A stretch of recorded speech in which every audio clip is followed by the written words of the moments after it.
रामधारी सिंह दिनकर ने रश्मिरथी नाम के अपने महाकाव्य में कहा था कि तेजस्वी सम्मान खोजते नहीं गोत्र बतला के, पाते हैं जग में प्रशस्ति अपना कर्तव्य दिखला के।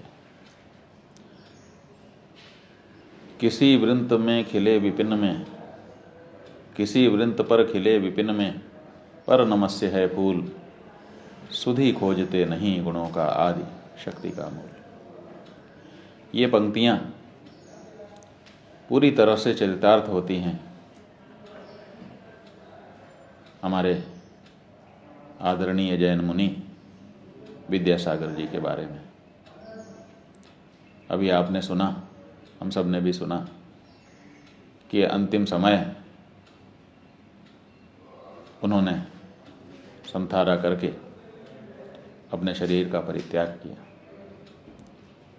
जब तक विद्यासागर जी रहे, लोगों के मन में प्रेरणा भरते रहे, संसार की वास्तविकता को लोगों के सामने रखते रहे, और जैन मुनि होकर के भी उनका जो दायरा था उसको उन्होंने कभी केवल जैनों में सीमित होने नहीं दिया।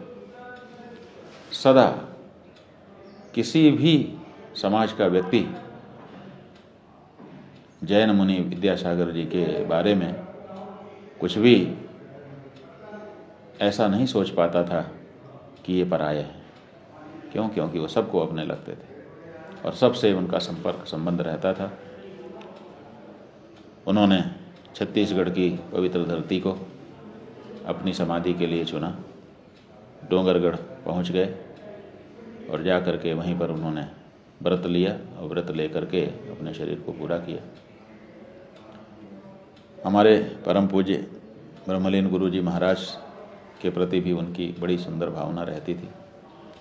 परमहंसी गंगा आश्रम मध्य प्रदेश के पास जो गोटे गांव नाम का क्षेत्र है, वहाँ के हमारे चौधरी सुरेश चंद्र जैन जी हमारे गुरु जी और विद्यासागर जी महाराज के बीच में कड़ी बने रहते थे और निरंतर संदेशों का आदान प्रदान होता रहता था और बहुत ही सुंदर वातावरण रहता था।